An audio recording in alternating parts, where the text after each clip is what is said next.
হকিতে মেয়েদের জয়রথ। পাঠে আমি জারিয়াত। ক্রীড়া প্রতিবেদক। ইন্দোনেশিয়া। দিন শেষে কার জয়?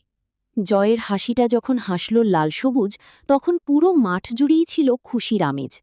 সব আনন্দ যেন একসাথে জমা হয়েছে জাকার্তার গেলাপিং কঙ্কনে। হকিতে বাংলাদেশের মেয়েরা বারবার নিজেদের প্রমাণ করে চলেছে। এবার এশিয়ান হকি ফেডারেশন কাপের জুনিয়র পর্যায়ের এই টুর্নামেন্টে বাজিমাত করল বাংলাদেশ।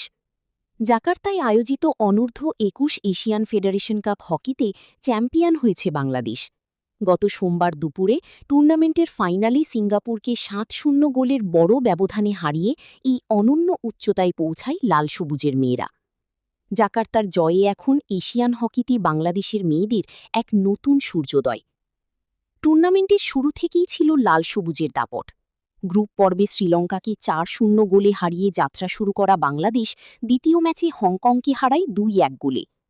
তৃতীয় ম্যাচে চাইনিজ তাইপের সাথে সমতা ১-১ করে অপরাজিত থেকে সেমিফাইনালে পা রাখে। সেখানে উজবেকিস্তানকে হারায় ৪-১ গোলে, আর ফাইনালে এসে সিঙ্গাপুরকে উড়িয়ে দিয়ে শিরোপা নিজেদের ঘরে তোলে তারা। ফাইনালে বাংলাদেশের হয়ে হ্যাট্রিক করেছেন রিতা। খেলার প্রথম ১০ মিনিটই বাংলাদেশ ২-০ গোলে এগিয়েছিল। ম্যাচের শুরু থেকেই সিঙ্গাপুরকে কোনো সুযোগ দেয়নি তারা।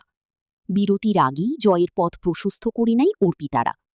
পুরো ম্যাচের সিংহভাগ নিয়ন্ত্রণ ছিল বাংলাদেশের মেয়েদের স্টিকের দখলে।